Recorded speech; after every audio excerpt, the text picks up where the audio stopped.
నేడు సంపూర్ణ చంద్రగ్రహణం ఏర్పడనుంది. మధ్యాహ్నం 3 గంటల 21 నిమిషాలకు గ్రహణం ప్రారంభమై రాత్రి 7 గంటల 52 నిమిషాల వరకు ఉండనుంది. దేశంలో ఇది పాక్షికంగా కనిపించనుంది.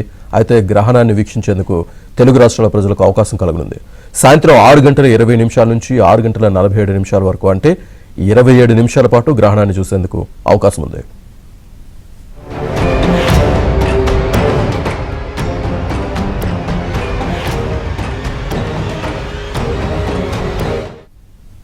గ్రహణం సందర్భంగా తిరుమల శ్రీవారి ఆలయం మూసివేతపై మరింత సమాచారాన్ని మా ప్రతినిధి జితేంద్ర అందిస్తారు.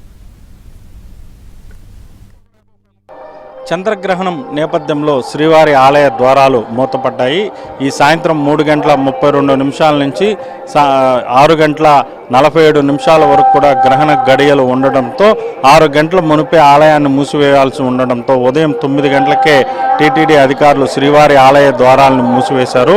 ఈ వేకువజామున 3 గంటలకు శ్రీవారి ఆలయాన్ని తెచ్చినటువంటి అర్చకులు స్వామివారికి కైంకర్యాలు నివేదనలు పూర్తి చేసిన అనంతరం సుప్రభాత సేవ, అర్చన, తోమాల సేవ కైంకర్యాలను కూడా పూర్తి చేసి తదనంతరం స్వామివారికి నివేదనలు సమర్పించిన పిదప 2 గంటల పాటు సామాన్య భక్తుల్ని శ్రీవారి దర్శనానికి అనుమతించినటువంటి టీటీడీ ఉదయం 9 గంటల సమయంలో ముందుగా శ్రీవారి ఆలయంలోని బంగారు వాకలి ద్వారాలను మూసివేసింది. ఆ తర్వాత వెండి వాకాల ద్వారాలను మూసివేసి చివరిగా ప్రస్తుతం మనం ఏదైతే విజువల్లో చూస్తున్నామో మహాద్వారం, ఈ ద్వారాలను కూడా మూసివేసింది.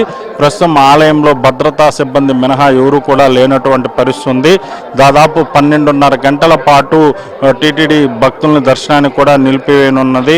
ఈ గ్రహణ గడియలు ముగిసిన అనంతరం రాత్రి 7:30 గంటల సమయంలో శ్రీవారి ఆలయ ద్వారాలను తెరవనున్న అర్చకులు ముందుగా శుద్ధి పుణ్యావచనం కార్యక్రమాలు నిర్వహించి ఆ తర్వాత స్వామివారికి కైంకర్యాలతో పాటు నివేదనలు సమర్పించి రాత్రి 8 గంటల 30 నిమిషాల నుంచి కూడా భక్తులను దర్శనానికి అనుమతించనున్నారు.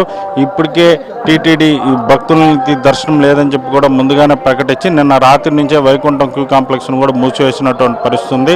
భక్తులను ఎవరిని కూడా కంపార్ట్మెంట్లోకి అనుమతించకుండా టీటీడీ కూడా ముందుగానే భక్తులకి ప్రకటన కూడా చేసినటువంటి పరిస్థితి ఉంది. ఆ తర్వాత స్వామివారికి మహాప్రసాదమైన లడ్డూలు ఇచ్చేటటువంటి లడ్డూ విక్రయశాలను కూడా ఈ ఉదయం నుంచి టీటీడీ మూసివేసింది. అలాగే అన్నప్రసాద సముదాయాన్ని కూడా మూసివేసింది.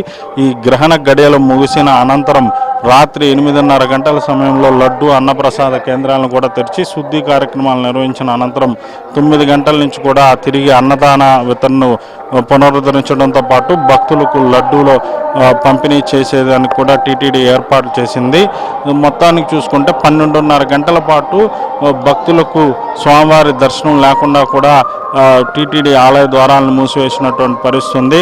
రాత్రి 7 గంటల సమయంలో వైకుంఠ క్యూ కాంప్లెక్స్లోని కంపార్ట్మెంట్లో కూడా టీటీడీ భక్తులను అనుమతించనున్నది. 8:30 గంటల నుంచి కూడా అప్పటి నుంచి వచ్చేటటువంటి భక్తులను కూడా టీటీడీ దర్శనానికి అనుమతించనుంది. ఈ గ్రహణ నేపథ్యంలో 3వ తేదీ నుంచే టీటీడీ సర్వదర్శన టోకన్ల జారీని కూడా నిలిపివేసింది. రేపటి నుంచి యథావిధిగా సర్వదర్శన టోకన్ల జారీని కూడా పునరుద్ధరించింది. రోజుకు 15,000 మంది భక్తులకు కూడా HD టోకన్లు కూడా టీటీడీ జారీ చేయనున్నది. ఇది ప్రస్తుతం శ్రీవారి ఆలయానికి ఉన్నటువంటి తాజా పరిస్థితి. వీడియో జర్నలిస్ట్ లోకేష్తో జితేంద్ర కుమార్, ఏబైనా ఆంధ్రజ్యోతి, తిరుమల.